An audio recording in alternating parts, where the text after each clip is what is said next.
Welcome to MRR news.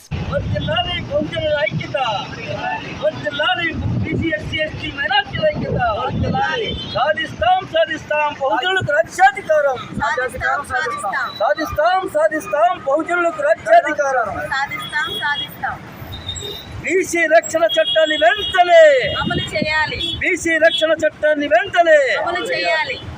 అందరికీ నమస్తే. నేను మీ శీలం వెంకటేశ్వర్లు, బీసీ నవచైతన్య వేదిక వ్యవస్థాపక అధ్యక్షుడిని. మిత్రులారా, గత నెల 27వ తారీఖు నుంచి నెల 15 రోజులుగా రాష్ట్ర వ్యాప్తంగా బీసీ నవచైతన్య వేదిక బహుజన మహాసేన కలిసి రాష్ట్ర వ్యాప్త పర్యటన మొదలుపెట్టాం. ఈ రాష్ట్రంలో ఉన్న 28 నియోజకవర్గాలు, 28 జిల్లాలు, 175 నియోజకవర్గాలు, అలాగే అన్ని మండలాలలో ఎంఆర్ఓ గారులకు, కలెక్టర్ గారులకు రిప్రజెంటేషన్లు ఇస్తూ 17 డిమాండ్లతో అర్జీలు ఇస్తూ వస్తున్నాం. ఈరోజు ఈ ఎన్టీఆర్ జిల్లా కలెక్టర్ గారికి అర్జీ ఇచ్చి ఈరోజు విజయవాడలో ఉన్నాం. ముఖ్యంగా ఈ అంశం ఏంటంటే, రాష్ట్రంలో ఉన్న బీసీలపై, బహుజనులపై, బడుగు బలహీన వర్గాలపై జరుగుతున్న దాడులను ఆపాలని, బీసీ రక్షణ చట్టం వెంటనే అమలు చేయాలని, బీసీలకు రిజర్వేషన్లు ప్రాతినిధ్యం, చట్టసభలలో ప్రాతినిధ్యం కావాలని, 60% పైగా ఉన్న బీసీలకు చట్టసభలో అవకాశాలు లేవని, మరీ ముఖ్యంగా రాష్ట్ర ప్రజానీకానికి అనేక అంశాలు తెలియపరుస్తూ ఈ యాత్రను కొనసాగిస్తున్నాం. ముఖ్యంగా ఒకే ఒక్క నిమిషం చెప్తాను. ఈ రాష్ట్రంలో 5.5 కోట్ల జనాభా ఉంటే ఈ రాష్ట్రాన్ని 79 సంవత్సరాలుగా 2 పాలక కులాలే పరిపాలిస్తున్నాయి.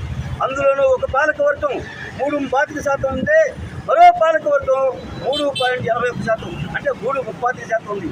మరి 90% పైగా ఉన్న బహుజనుల సంగతి ఏంటి? రాజ్యాధికారం వాళ్ళ చేతుల్లోనే, బీసీలకు లేవు. మా గ్రామ స్థాయి నుంచి గ్రామాల్లో మా వాటా ఏంటి, మండలాల్లో మా వాటా ఏంటి, నియోజకవర్గాల్లో మా వాటా ఏంటి, ఎంపీ స్థానాల్లో మా వాటా ఏంటి? అసలు సంపద చూస్తే మేము బహుజనులమైన 90% ఉన్న మాది సంపద. కాబట్టి ఈ రాష్ట్ర ప్రజానీకం అందరూ తెలుసుకోవాల్సింది, 7 మంది ఎమ్మెల్యేలు ఉండాల్సిన ఇప్పుడు ఉన్న పాలకవర్గం 35 మంది ఎమ్మెల్యేలు ఉన్నారు. ఎలా ఉంటారు? మరి మన సంగతి ఏంటి? 4.5% ఉన్న మరో గత పాలకవర్గం 39 మంది ఎమ్మెల్యేలు ఉన్నారు. మరి మన సంగతి ఏంటి? అందుకే మనందరం కూడా అంబేద్కర్ గారు చెప్పినట్టు ఓట్ల యుద్ధం చేయాలి. ఓట్ల యుద్ధం అంటే కత్తులతో, కట్టడలతో, బాంబులతో కాదు. ఓటు అనే ఆయుధాన్ని బాబాసాహెబ్ అంబేద్కర్ ఇచ్చింది మనకి. మనమే రాజ్యాధికారులకు రావాలని, మాస్టర్ కీ మన చేతిలో ఉండాలని. కానీ మనం ఏం చేస్తున్నాం? ఓట్లు అమ్ముకుంటున్నాం. పులిహార పొట్టాలకు, సారా ప్యాకెట్కు, లేదా ఏదో ప్రయోజనాలకు ఓట్లు అమ్ముకుని బానిసలుగా బతుకుతున్నాం.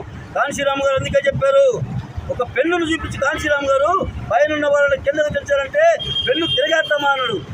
కాదు, ఇలా తిరగేయటం తప్పు. ఇది రాజపాలకులు, మధ్యలో ఉన్నవాళ్ళు వీళ్ళు సూత్రులు, కింద ఉన్న మనం బహుజనులు. ఎలా చేద్దామంటే సరే అంటే కాదు, సమానం చేద్దామన్నాడు. అంటే సమానత్వం. బాబాసాహెబ్ అంబేద్కర్ గారు రాసింది అది. అందరికీ సమాన అవకాశాలు, అందరికీ సమాన హక్కులు, అందరికీ సమాన రక్షణ. ఈ రాష్ట్రంలో సమాన రక్షణ ఉందా? ఈ దేశంలో సమాన రక్షణ ఉందా? లేదు. అందుకే మిత్రులారా, మీరందరూ తెలుసుకోవాలి, మేమేదో స్వార్థం కోసం చేయట్లా, నిస్వార్థం కోసం నిస్వార్థంగా చేస్తున్నాం. ఏ రాజకీయ పార్టీతో మాకు సంబంధం లేదు. ఏ కాంగ్రెస్ కావచ్చు, బీజేపీ కావచ్చు, జనసేన కావచ్చు, టీడీపీ కావచ్చు, వైసీపీ కావచ్చు, ఏ పార్టీలతో మాకు సంబంధం లేదు. మేము నిజాయితీగా, మా వెంట జనగణన లేకపోవచ్చు, కానీ ఓట్లన్నీ మావే, సీట్లన్నీ మాకే రావాలి, మా ఓట్లు మావే, మా సీట్లు మావే అనే నినాదంతో ప్రజల ముందుకు వెళ్తున్నాం, ప్రజలను చైతన్యపరుస్తున్నాం.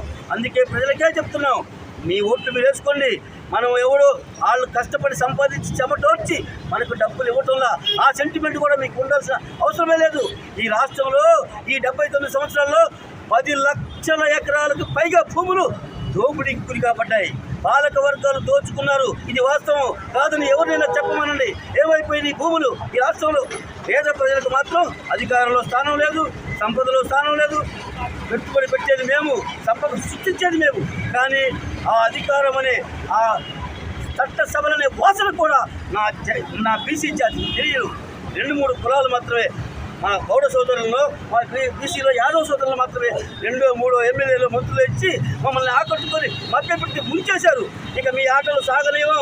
బీసీలంతా కళ్ళు తెరిచారు.